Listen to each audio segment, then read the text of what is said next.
Coucou tout le monde, j'espère que vous allez bien. Donc je vous retrouve dans une nouvelle vidéo. Donc je pense qu'on aura 3 de ce type.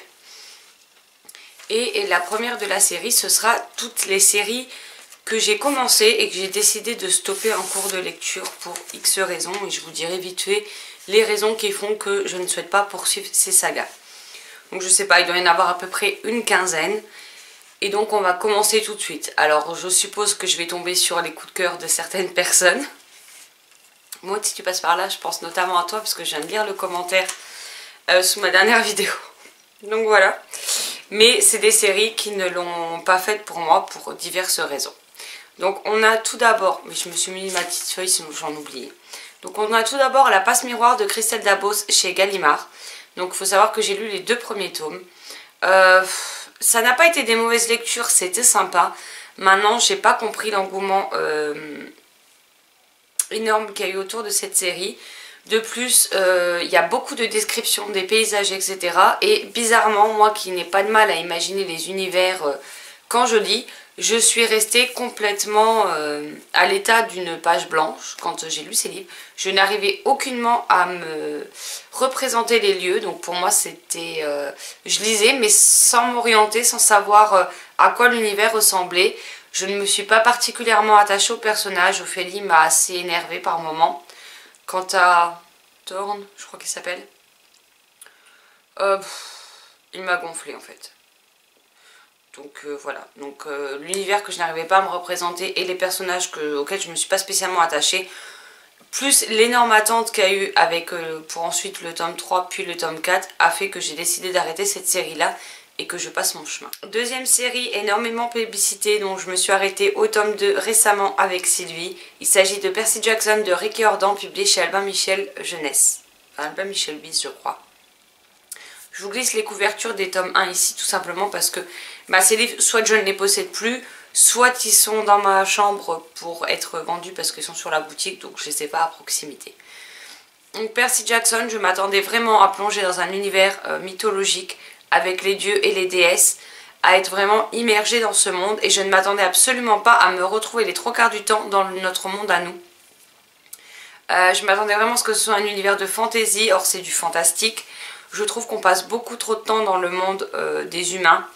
Je trouve que les dieux et les déesses, on suit leurs enfants, d'accord, mais à un moment donné, pour être un minimum plus présent que ça, et je n'ai tout simplement pas été emballée, alors que j'adore la mythologie grecque. C'est une série qui ne l'a malheureusement pas fait avec moi.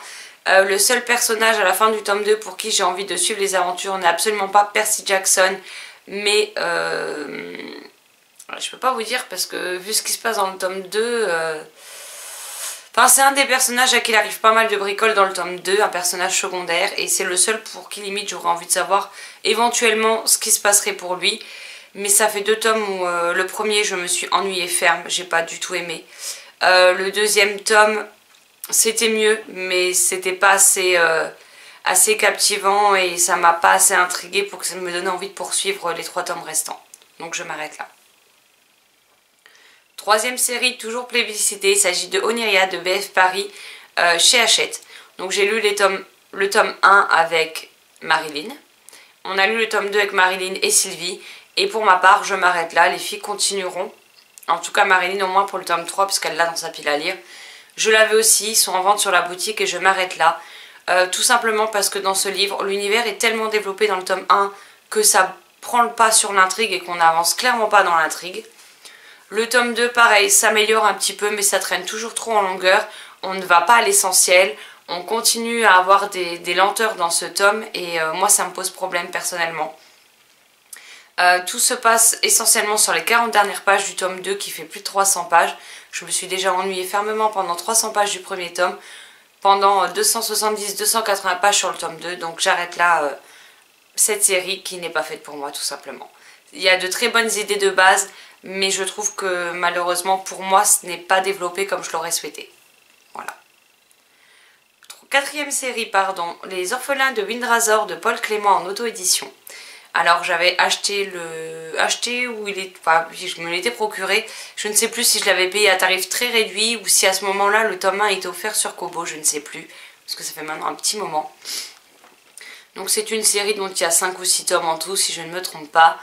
J'avais voulu découvrir la Plume de Paul Clément, sachant que j'ai Les Décharnés le tome 1 et Creuse la mort du même auteur. Mais étant donné que celui-ci était très court, je m'étais dit je vais commencer par celui-ci. Et je vous avoue que ça ne m'a pas spécialement plu. Je suis pas rentrée dans l'univers, je me suis encore une fois pas attachée au personnage. Et en plus, il y a une scène avec les toilettes, on va dire. Je ne sais plus le mot qu'on utilise. Qui m'a juste écœurée au possible. Et je me suis dit non, c'est pas possible, j'arrête là. Et j'ai arrêté à la fin du tome 1, je ne pouvais plus. Et je ne poursuivrai donc pas cette série.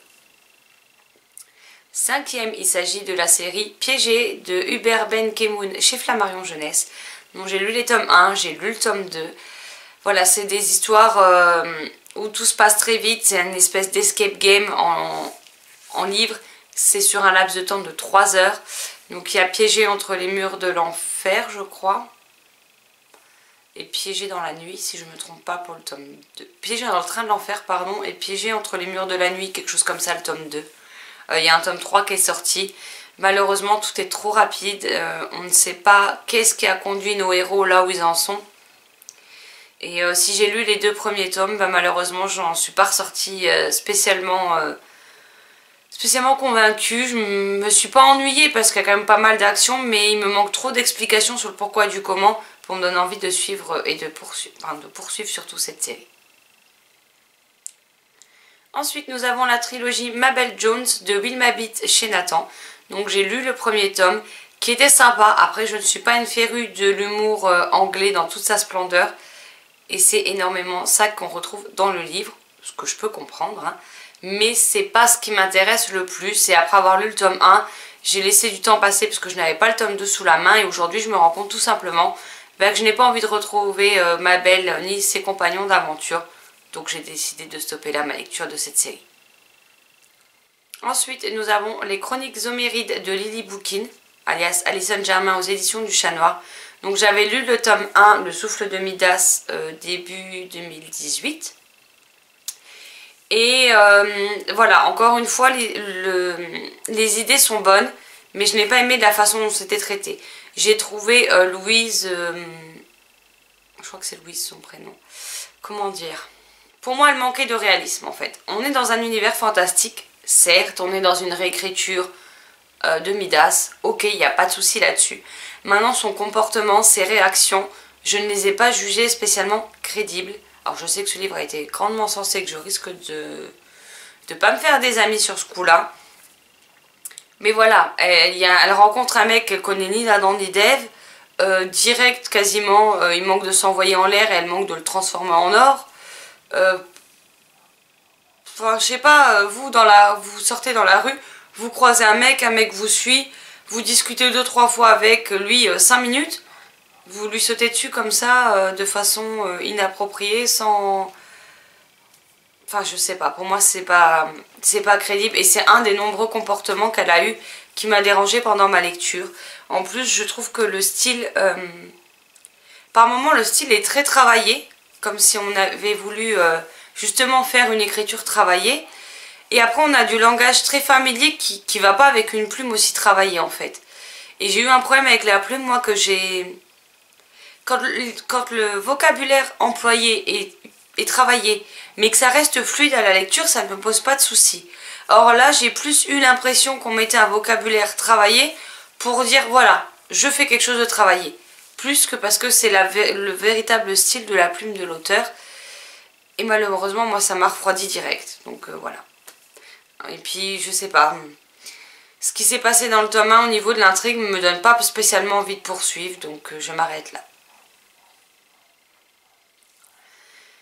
Prochaine saga, où là par contre je suis très triste de devoir l'arrêter. Il s'agit de Tone, de Rosen Iliano, qui est en auto-édition. Donc si vous avez lu mes articles sur le blog, si vous avez vu mes vidéos où j'en parlais, donc je vais vous parler de cette série qui est dans un univers post-apocalyptique avec des anges. Donc j'ai adoré, mais vraiment, les tomes 1 et 2, j'ai eu un coup de cœur pour le tome 1. Seulement voilà, l'auteur me les avait envoyés en service presse via Simplement Pro. Les tomes 3 et 4 sont aujourd'hui sortis. Par exemple, Justine de Lire une Passion a lu au moins le 3, il me semble. Je ne sais pas si elle l'a fini, mais elle a lu au moins le 3. Et voilà, je m'attendais à ce qu'ils sortent en numérique. Ne les ayant pas vus en numérique, J'ai contacté l'auteur pour savoir ce qu'il en était, puisque moi j'avais lu les 2 premiers donc en service presse numérique, et je voulais poursuivre la série en numérique, pas en papier.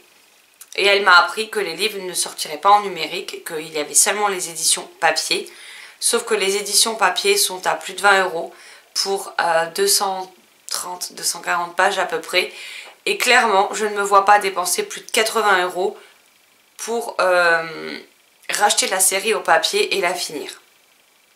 Parce que même si j'ai particulièrement adoré, ça fait une certaine somme pour un temps de lecture qui est quand même assez court. Et voilà, et malheureusement, financièrement, je ne pense pas me les procurer, tout simplement parce que déjà j'ai beaucoup de mal à acheter des livres quand le prix est supérieur à 19 €. C'est peut-être psychologique, mais j'ai beaucoup de mal à passer le pas, donc encore plus quand il passe la barre des 20 €, parce que je trouve que ça reste très cher pour un livre, que le livre fasse 800 pages ou qu'il en fasse 200.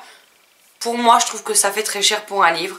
Donc là, en plus, pour le nombre de pages de la série, malgré le fait que j'ai eu un énorme coup de cœur pour le tome 1, non, j'essaye d'acheter de façon plus raisonnable depuis plusieurs mois maintenant, c'est-à-dire d'acheter déjà les livres, uniquement les livres que j'ai envie de lire tout de suite ou dans les prochaines semaines, ne plus acheter des suites de sagas sans avoir lu les premiers tomes, puisque dans cette vidéo je vous le montre, hein. Oniria j'avais 3 tomes, Percy Jackson j'avais la série au complet par exemple. Il y en a d'autres que vous allez entendre parler dans la série, que j'avais les sagas complets et que soit je les ai pas commencés, soit je les ai abandonnés. Donc je n'achète plus de suite de série si je n'ai pas lu les tomes précédents. Et tout un tas de choses comme ça, et j'essaie vraiment parce qu'il y a énormément de sorties, donc de me contenter aux livres que j'ai vraiment envie de lire tout de suite et dont les prix ne dépassent pas 20 €. Donc malheureusement, à moins qu'une sortie numérique se fasse par la suite, je ne lirai pas la suite de cette série. Et je peux vous garantir que c'est un regret. Une autre série, ce qui est une trilogie qui est récemment terminée, donc aux éditions Albin Michel-Bise, il s'agit de Les Extraordinaires. Si je ne me trompe pas, c'est de Alex Bell. Non, Jennifer Bell. Il me semble. Jennifer Bell, ça doit être. J'avais reçu le tome 1 par Cultura, que j'avais lu en lecture commune avec Rosie.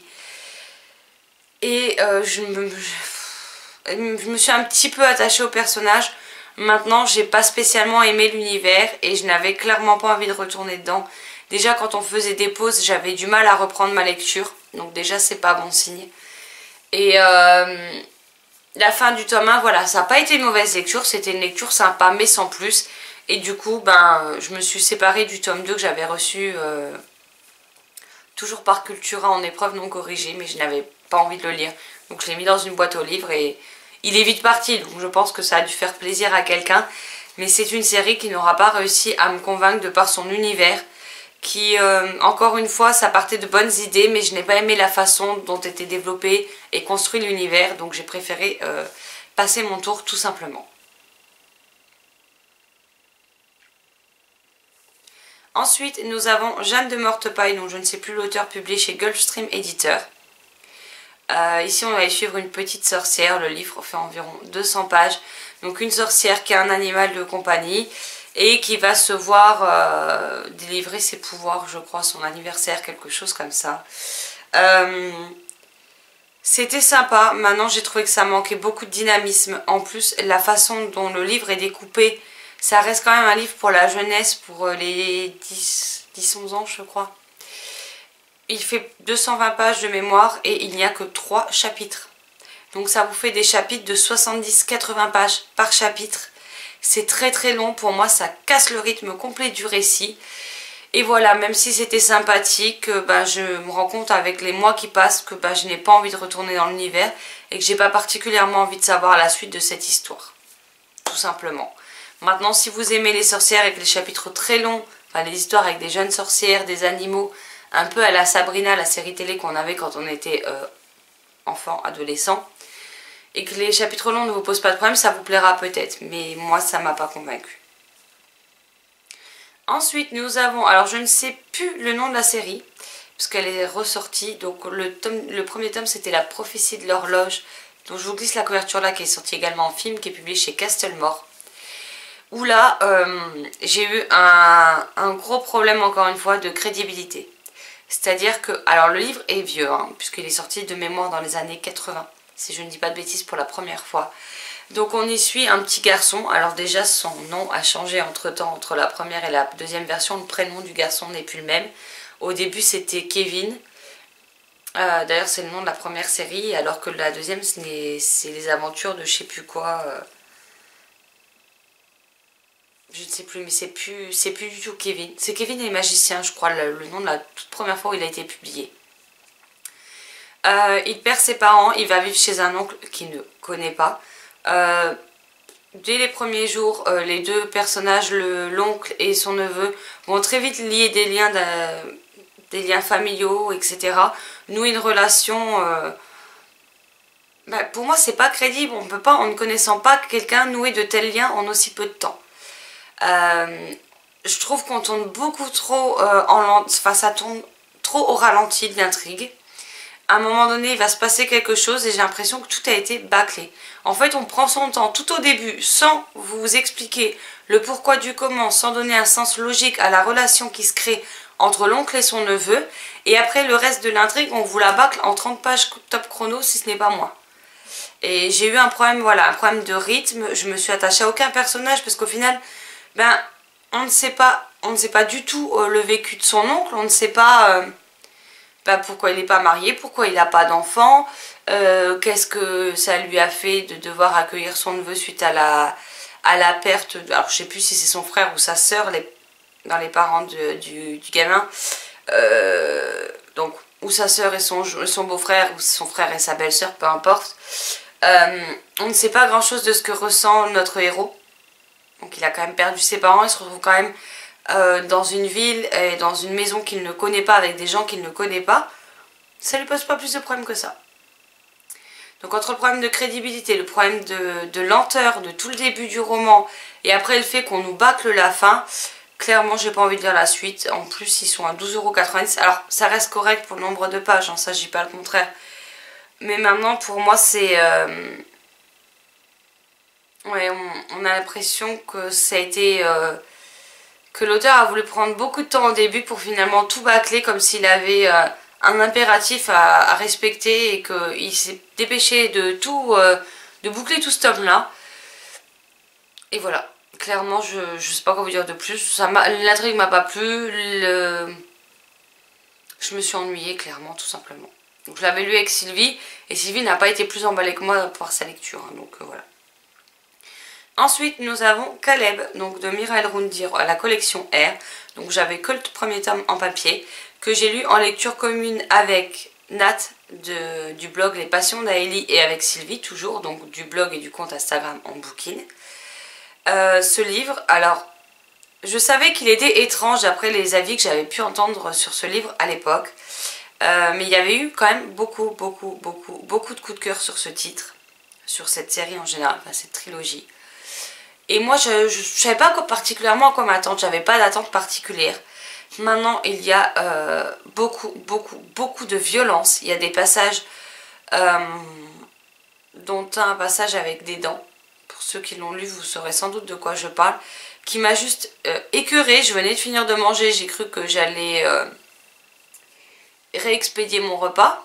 Donc voilà, c'est... je sais pas, le personnage de Caleb... Voilà, il est en pâte, il ressent toutes les émotions de tout le monde, mais il est assailli par la violence des gens qui peuvent l'entourer ou des gens qu'il peut croiser. Et ça m'a grandement déplu en fait. C'est... Et puis je trouve que... En fait, oui... Alors, comment dire? Il a ce don d'empathie. Il prend toutes les émotions et malheureusement surtout les émotions négatives des autres. Du coup, ça lui fait commettre des actes... répréhensible, mais on ne sait rien de lui, on ne sait rien de son passé, on ne sait rien de son enfance, on ne sait rien sur sa mère, on ne sait rien sur le reste de sa famille si ce n'est son père avec qui il vit. Et ça m'a manqué de détails, ça m'a manqué d'autres sentiments que cette violence, parce qu'au final dans les sentiments qu'on voit, on ne voit que cette violence qui grandit de plus en plus. Alors de temps à autre on a... la remise en question de soi-même et d'où on vient, etc. de par Caleb qui surgit, mais ça dure jamais bien longtemps. Et tout le contexte qui se développe par après, parce que quand j'ai lu, je me suis arrêtée un moment, donc on se doute bien un peu de ce qui va se passer par la suite. Mais j'avais plus envie et j'ai eu un problème avec cette déferlante de violence. De violence, à un moment donné, il y a même de la torture et c'est quelque chose que j'apprécie pas spécialement en fait. Donc j'ai pas réussi à aller au bout de cette lecture et limite j'ai même pas envie de savoir le pourquoi du comment et comment ça se termine. Donc même si les filles le continuent, personnellement j'irai pas leur demander comment ça se termine parce qu'au final j'ai même pas envie de savoir en fait. Ensuite, et là je vais probablement me faire huer, nous avons Felicity Hadcock de Sophie Jomain chez J'ai lu. Donc moi je les avais en format poche. Donc je possédais les tomes 1, 2, 3, 4 et le 6, il me manquait que le 5. On a commencé à le lire avec Sylvie et Ombline de la chaîne, enfin du blog et du compte Instagram On Booking. C'est d'ailleurs pour ça que dans le point lecture 100, je crois que c'était, je me retrouve affublée d'un super déguisement. Merci les filles encore une fois. Et 2 mots super simples à placer. Merci Sylvie, merci Ombline. Hein, je vous fais des bisous les filles. On a commencé cette lecture et au bout de 80 pages, je n'en pouvais plus. C'est-à-dire que l'héroïne... tout est trop cliché, y compris l'héroïne. L'héroïne m'a agacée. J'ai passé un nombre de fois vraiment incalculable à soupirer. Je ne m'en rendais même pas compte. Je lisais devant la télé, donc j'avais le casque avec ma playlist Twilight dans les oreilles pendant que la chérie regardait la télé, mais pour être quand même avec elle. Et à un moment donné, elle m'a tapé sur le bras, elle m'a dit mais arrête ton livre. Elle me dit t'arrêtes pas de soupirer. Elle me dit ça devient insupportable, clairement. Et en fait, je m'en rendais pas compte que je soupirais. Je savais que j'avais levé les yeux au ciel plus d'une fois.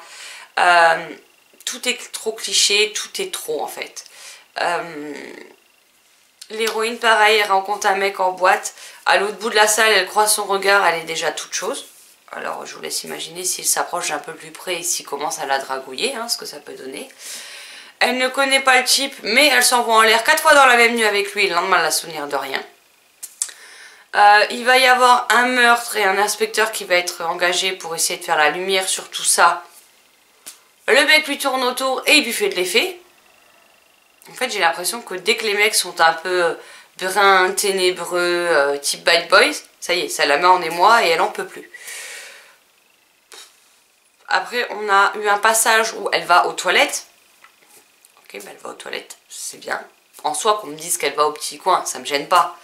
Maintenant, nous dire qu'elle a un problème avec la porte, donc déjà qu'elle abaisse son pantalon et elle abaisse sa culotte pour faire pipi, ça je pense que c'était pas nécessaire de le dire. N'importe qui sait comment on fait pipi encore, pourtant que je sache. Et nous expliquer que bah, c'était pas simple parce qu'elle devait d'une tenir ses vêtements et de deux avoir la main sur la porte parce qu'il y avait un problème avec le loquet de fermeture de porte. Ok, mais en quoi ça sert à l'histoire en fait? J'ai pas compris. En plus, je sais pas, je me suis pas attachée à elle, je me suis pas attachée à sa meilleure amie. Cette espèce de trio amoureux m'a gonflé. J'ai appris qu'en plus par la suite le trio se transforme en quatuor. Donc comment vous dire que je prends mes clics et mes claques et je me tire quand c'est comme ça.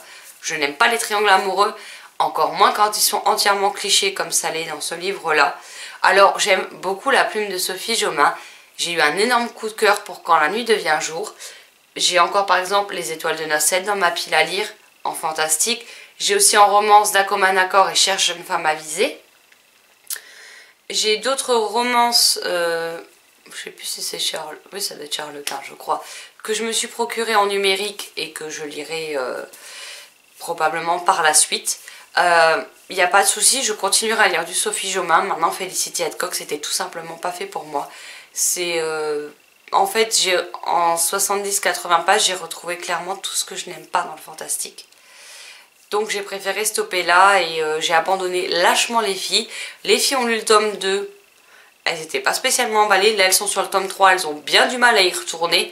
Donc je me dis que j'ai bien fait. Parce qu'elles sont pourtant beaucoup moins compliquées que moi on va dire. Sylvie est moins intransigeante que moi en fait en lecture. Bon, elle lit aussi moins que moi. C'est vrai que moi je lis beaucoup plus et depuis très longtemps. Donc c'est vrai que j'enchaîne les lectures, j'enchaîne les histoires et au bout d'un moment je sais ce qui me plaît, ce qui me plaît pas. Et là je savais que il n'y aurait pas de revirement de situation à 360 degrés et que par conséquent ça servira à rien de poursuivre ma lecture parce que je finirais par m'énerver complètement et que ça n'aiderait en rien mon avis sur le livre et que moi ça me faisait perdre du temps, perdre de l'énergie pour quelque chose qui je savais d'avance ne finirait pas par me convenir. Donc j'ai préféré arrêter là. La prochaine série que je vais vous présenter, il s'agit de Sorcières des Brumes qui est sortie aux éditions... Je ne sais plus. J'ai un énorme trou de mémoire. De toute façon, je vous glisse la couverture là. J'ai beaucoup aimé ce premier tome avec une sorcière justement des brumes. L'histoire était vraiment sympathique. J'ai passé un excellent bon moment avec ce livre. Il y a un chat très caractériel dans l'histoire qui n'était pas pour me déplaire. Maintenant, en faisant des recherches, parce que j'avais vu ça sur Livre Addict, je crois, ou peut-être Booknode, je me suis rendu compte que c'était une série de 5 ou 6 tomes. Et en faisant des recherches, je me suis aperçue qu'il n'y en avait que 3 de sortis. Les autres n'ont jamais été traduits puisqu'il me semble qu'à la base c'est des livres allemands si je ne dis pas de bêtises. Et il n'y aura jamais la suite. Alors la fin du tome 1 se termine sur une fin assez convenable pour l'intrigue du tome 1, même s'il y a un fil rouge qui va sans doute se poursuivre dans les autres tomes. Mais l'intrigue a quand même une fin. Donc je préfère clairement m'arrêter à la fin de ce tome 1 sachant que je n'aurai jamais la suite de la série, plutôt que de lire les tomes 2 et 3 qui sont sortis, terminer sur un cliffhanger de malade en sachant que je ne pourrai pas lire la suite. Donc là encore une fois, c'est à regret que je termine cette série-là. Mais voilà, moi maintenant, quand je commence un livre et une série et que je sais qu'il n'y aura pas la suite, je m'arrête au tome où j'en suis. Enfin au tome que je possède, hein, je n'achète pas les autres. Et si je le sais à l'avance que la série n'a pas de fin et que j'avais déjà commencé à acheter la série mais que je ne l'avais pas encore lue, bah tout simplement je n'ouvre pas le tome et je ne me plonge pas dedans, je revends la série. Parce que pour moi, lire un livre et ne jamais avoir la suite, avoir la conclusion, ça n'a aucun intérêt. Parce que je sais que je vais finir frustrée et quand je lis c'est pour m'évader, certainement pas pour finir avec une frustration extrême d'avoir encore une fois une série pour laquelle je n'aurai pas la conclusion. Ensuite nous avons Arsène Lagriffe de Jennifer Grey chez PKJ, donc c'est les formats semi-poche qui sont à 6 € et quelques. J'ai lu le tome 1, c'était sympathique, c'était une petite enquête avec comme enquêteur un chat. Les criminels étaient des pigeons, ce qui est assez original, faut être honnête. Ça se lit vite, ça se lit bien. Maintenant le livre en soi encore une fois a une fin. Il y a déjà 7 tomes, peut-être 6-7 tomes qui sont sortis. Et même si c'était sympa, j'en garde pas un souvenir périssable. J'ai pas plus envie de ça que de me plonger dans la suite. Donc je préfère arrêter là tout simplement. J'ai bien assez de sagas qui me font encore envie que je ne possède pas. Sans compter toutes celles qui traînent dans ces magnifiques bibliothèques derrière moi. Donc je suis pas en manque de lecture et quand je vois que le temps passe et qu'au final j'ai pas envie de retourner dans l'univers, ben, autant ne pas me forcer. Dans tous les cas je ne me force pas, la lecture doit rester un plaisir. Et à partir du moment où ça devient une contrainte, c'est hors de question. Je préfère arrêter là. Ensuite, nous avons Zoélie l'allumette de Marie Potvin, publié chez Ken Éditions. Pareil, un premier tome que j'ai beaucoup aimé. Les tomes, pour un instant, en plus je crois que c'est une auteure française ou belge peut-être, donc francophone. Donc il n'y a pas de traduction et tous les tomes sortent. Le seul souci, c'est que c'est écrit avec une police d'écriture, c'est écrit comme ça dans le livre, parce que c'est pour les jeunes lecteurs. En format roman, mais jeunes lecteurs, donc malgré le nombre épais de pages, c'est écrit très gros. Et moi, ce qui me pose problème, c'est le prix. Les livres font plus de 200 pages. Alors, sur ça, pour 12,90 €, ok, 200 et quelques pages, ça reste correct. Maintenant, le livre, d'habitude, pour un livre de 200 pages de jeunesse, je vais mettre 1h20 à 1h40 à le lire. Parce qu'il y a une police d'écriture assez grosse, mais ça met quand même un certain temps pour le lire. Or là, j'ai passé en tout et pour tout 20 minutes sur le livre. Donc payer 12,90 € pour 20 minutes de lecture, c'est un peu comme les BD, les mangas, c'est pour ça que j'en achète quasiment jamais. Parce que je trouve ça cher pour le temps de lecture passé dessus. Donc vu que je deviens plus raisonnable sur mes achats, comme je vous disais précédemment, je ne payerai pas 12,90 € pour un tome que je lis à chaque fois en 20 minutes. Surtout qu'il y a déjà 4-5 tomes minimum de sortie. Donc même si j'ai beaucoup aimé, même si je me suis attachée à Zoélie, même si je me suis attachée à l'amie qu'elle se fait, même si j'ai aimé le fait qu'on traite le harcèlement scolaire dans ce premier tome, je ne me vois pas mettre cet argent-là pour finir la série, donc je préfère passer mon tour. Donc voilà, cette vidéo touche à sa fin. Si je sais bien compter, je vous ai présenté 16 séries que je ne continuerai pas en vous expliquant le pourquoi du comment. J'espère que cette vidéo vous aura plu. N'hésitez pas à me dire en commentaire si ces séries vous les avez commencées, si vous les avez terminées, si vous les avez aimées, si vous avez des coups de cœur, ou si comme moi vous les avez abandonnées, ou que vous n'avez peut-être pas abandonné l'idée de finir la série mais que vous n'êtes pas plus emballé que ça. N'hésitez pas également à me dire quelles sont vous les séries, que ce soit des séries dont on entend parler ou non, que vous avez arrêté pour telle ou telle raison. N'hésitez pas à me le dire en commentaire, ça me fera toujours plaisir d'en discuter avec vous, de comparer nos avis sur différentes séries. Et voilà, peut-être que vous aurez abandonné des séries que moi j'aime profondément et comme moi j'ai probablement arrêté des séries que vous avez probablement beaucoup aimées. Mais voilà, tous les livres ne peuvent pas plaire à tous les lecteurs, c'est comme ça, c'est le jeu. Et puis c'est pas bien grave. Tant que chaque livre trouve son lectorat, c'est le principal, que moi je les ai aimés ou non. Sur ce, je vous souhaite une excellente journée, de belles lectures et je vous dis à très vite dans une prochaine vidéo. Bye bye.